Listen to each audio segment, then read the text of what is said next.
quero ser direto e breve nessa minha fala e dizer, inicialmente, presidente, que o tema da regulamentação da profissão de educação física não é um tema consensual na área entre professores e professoras desde da década de 1980, quando se fazia esse debate, e existia um grupo, e ainda existe um grupo muito contrário à tese da regulamentação da profissão, no sentido de que essa regulamentação da profissão divide os trabalhadores e trabalhadoras das várias manifestações corporais.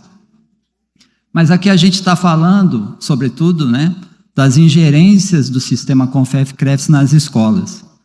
E eu vim aqui lembrar que o projeto de lei que deu início, e deu luz à regulamentação da profissão, data de 1995, é o PL 330/95, ele deixava de fora e bastante clara que a lei não competia ao Conselho Profissional a fiscalização nas escolas. Isso foi perdido ao longo do tempo, mas não há nenhum dispositivo legal, desde a regulamentação da profissão, essa lei que foi citada aqui pela professora Cleia, a Lei 9696 de 1998, no que tange a fiscalização dentro das escolas. Eu faço parte de um movimento que é nacional, é um movimento nacional contra a regulamentação da profissão, do profissional de educação física.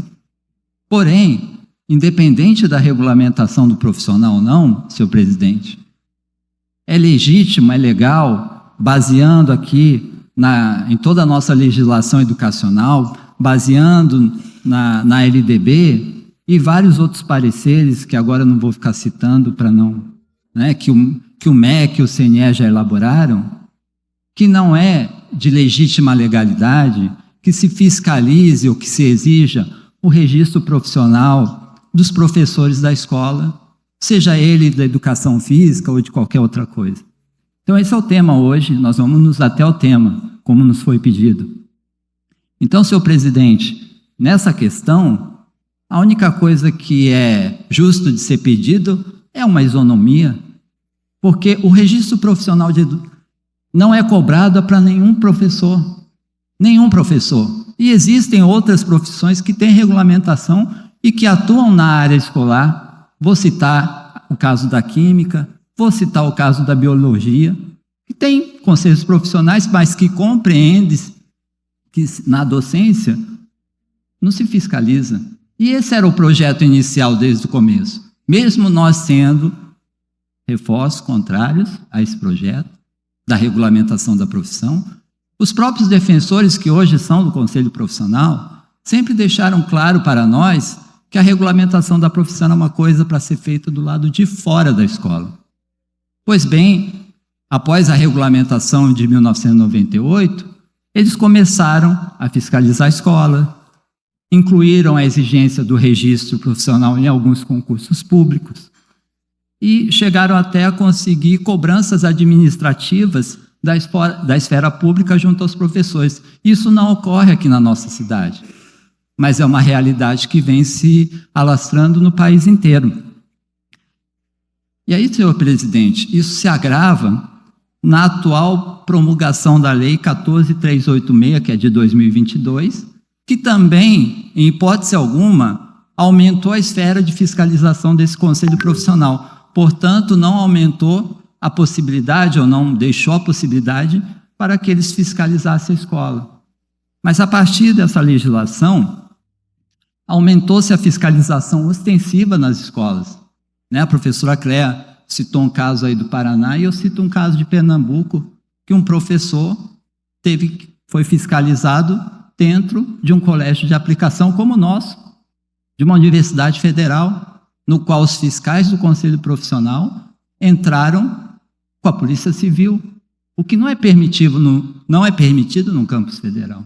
Então chega a essa ostensividade da fiscalização. Não vou ficar citando muitos casos, esse é só um caso emblemático.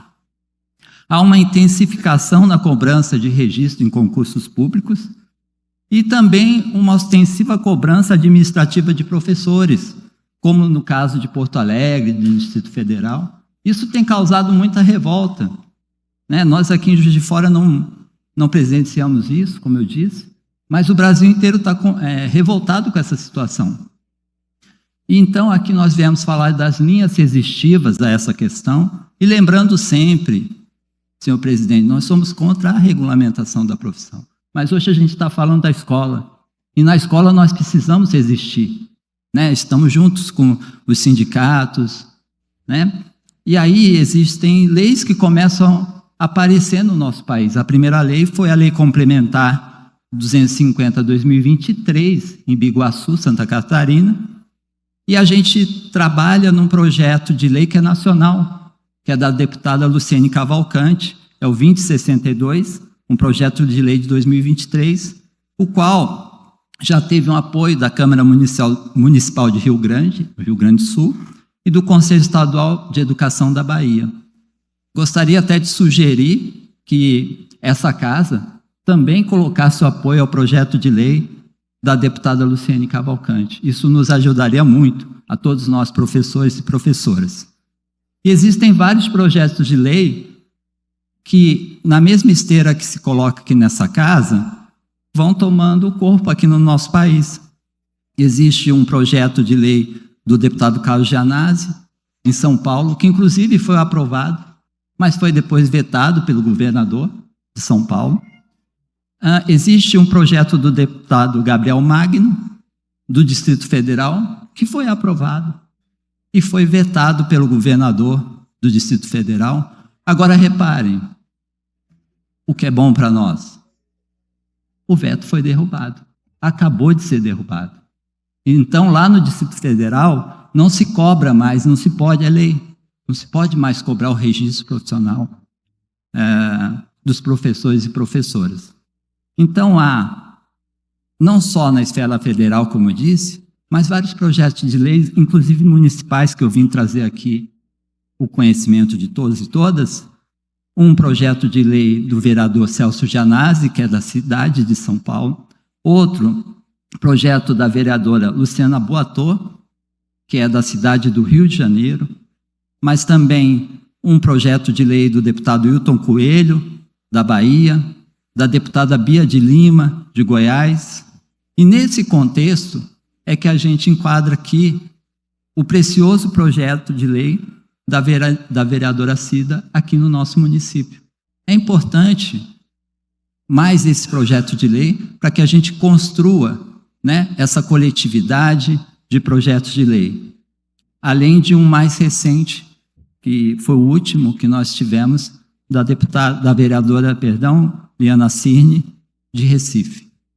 Então, eu já vou concluindo aqui, porque eu quero ser igualmente preciso, né, com a generosidade do tempo que nos foi dado, e dizer que nós estamos num momento de ascenso. Tivemos vitórias recentes, como essa que eu acabei de citar, no Distrito Federal, onde o próprio veto do governador, imagina vocês, senhor presidente, quantos vetos que são quebrados pela Casa Legislativa. A gente pode contar nos dedos, inclusive no nosso país, e nós também tivemos uma vitória muito recente dentro do Paraná, na qual o Sindicato dos Professores, chama APP, do Paraná, conseguiu convencer finalmente a Secretaria de Educação do Paraná a obedecer uma jurisdição que era de 2004 e não se exige mais o registro escolar. Finalizando, então, senhor presidente, eu gostaria de agradecer o tempo de fala, reforçar a importância desse debate, reforçar o livre exercício do magistério por professores de educação física, que é o meu caso aqui, que falo também enquanto professor, e dizer o que nós dizemos no nosso movimento, senhor presidente. Força na luta, a luta é para vencer. Muito obrigado.